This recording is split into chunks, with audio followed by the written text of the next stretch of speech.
Salam, hər vaxtınız xeyir. Ancaq nömrə ilə əlaqə saxlayın. Nömrəni buradan deyirəm. Bu pəncərə 100 manatdır.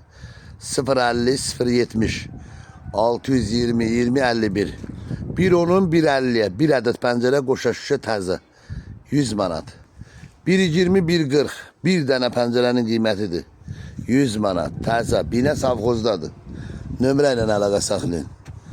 Bax burada fortuşkalılar da var, fortuşkasız da var. Bax 120 150. Bir dənə pəncərənin qiyməti 100 manat. Bax görürsünüz nə qədər var. Bax bunu çox soruşurlar. 120 150. Bir dənəsinin qiyməti 100 manat. Bax bu pəncərəni də çox soruşurlar. 140'ın 150'ye. Bir dənəsinin qiyməti 120 manat. Təzə.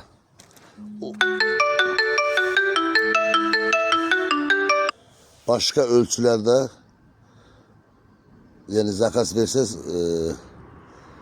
şey diyebilirik, yığabilirik. Kısa müddetli. Burada plastik kapılar var. Bir adedi 90 manat. Elimizde olan kapılar 90 manat. İstediğiniz kadar var. Kapıların ölçüleri 80'ın 2'ye, 80'ın 2 10'a, 90'ın 2'ye 100 manattır. İstediğiniz kadar var. 70'in 2'ye, 80'ın 1 80'da. Burada demir sef kapılar var. Bir adedin qiyməti 150 manat. Eni 90, hündürü 2.5. Eni 1 metre, hündürü 2.5. Binə savxozdadır. Ancaq nömrə ilə əlaqə saxlayasınız. Fortuşkalar 20 manattan başlayır. İstediğiniz kadar var. Buradan bir sadalayayım. 40'ın 40'a fortuşka 20 manat. 40'ın 50'ye, 40'ın 60'a olan fortuşka 25 manat. 60'ın 50'ye, 60'ın 60'a olan fortuşkalar 30 manat. İstediğiniz kadar var. Bak burada var. 80'ın 40'a, 80'ın 90'a, 1'in 40'a. Bak burada 40'ın 1 metreye. 40'ın 80'a, 40'ın 90'a bunlar 35 manattır. Burada var 80'ın 60'a, 1'in 60'a, 80'ın 60'a 45 manattır. 80'ın 60'a 40 manattır. 60'ın 1'e 45 manattır. Bak yine düz dedim de 80'ın 60'a 40 manat. 80'ın 1 metrenin 60'a 45 manat. Yine de nömrənin əlaqə saxlıyoruz. Yine savxozdadır.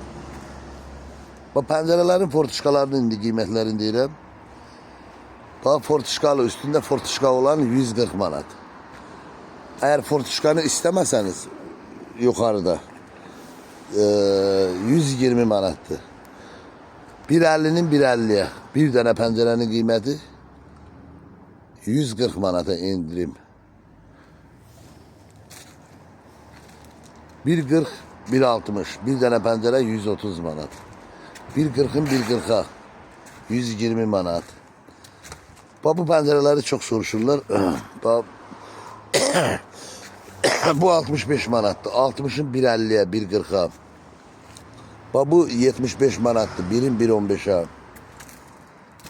Bu 80'ın 1.40'adır. Bu da 75 manattır. Bu 55 manattır. 80'ın 1'e. Bu 65 manattır. Hamısı qoşa şüşədir. 90'ın 1'e 65 manat. Bu da 1'in 1.40'adır. Bir dənə pəncərənin qiyməti 85 manat. 1'in 1.40'a. Bu da 2'nin 1.50'yedir. Böyük pəncərədir. 190 manat. Bu pəncərədə 1.50'nin 1.60'a bir ədədin qiyməti deməli 160 manat, amma indirimdədir. 140 manatdır bu saat. Kim istəsə yəni kısa müddətli indirimlər var. Gəlib götürə bilər. İstədiyiniz qədər var. Bak qapılar. Karışlı kapılar var. Burada pəncərənin altındadır. Bak karışlı kapılar 160 manatdır bir dənəsi. Təzə kapılar. Bak bu pəncərə 1'in 1.40'adır. Bir dənəsinin qiyməti 85 manata. İndirime düşüb. İstədiyiniz qədər var. Binə Savxoz, Binə Univermağın yanında. Deməli, Binə Savxoz hava limanı. Yəni Binə Savxoz hava limanından keçdin, şəhərdən gələndə Binə körpüsün sağa, dəmir yolun 3 kilometr irəli. O gəlirsiniz burada Binə Univermağ. Bir yaxınlaşdırıram, baxın. Binə Univermağ'a bir 50 metre, 100 metre kalmış solda, yolun solunda. Ucuz qiymətlərlə, endirimlə təklif edilir. Nömrə 050 070 620 2051. Başka ölçüləriniz də olsa kısa müddətli yığılır. Bax indi belə deyək də, səhər saat 9'dur. Zakasınızı verirsiniz, akşam götürürsünüz. Kısa müddətli. Sağ olun, təşəkkürlər. Bəyənin, paylaşın, bütün qohum əqrəbə, dost, tanış, hazır ölçülərlə ucuz qap pəncərə, maklilər daxil olmaqla. Onsuz da maklilər buradan aparır ucuz olduğu üçün. Belə də gələ bilməsəz, bütün rayonlara da çatdırılma var, ödənişlidir. Eğer vaxtınız yoxdursa, gəlməyə çatdırılma var, ödənişli. Bütün kəndlərə, rayonlara. Binə Savxoz.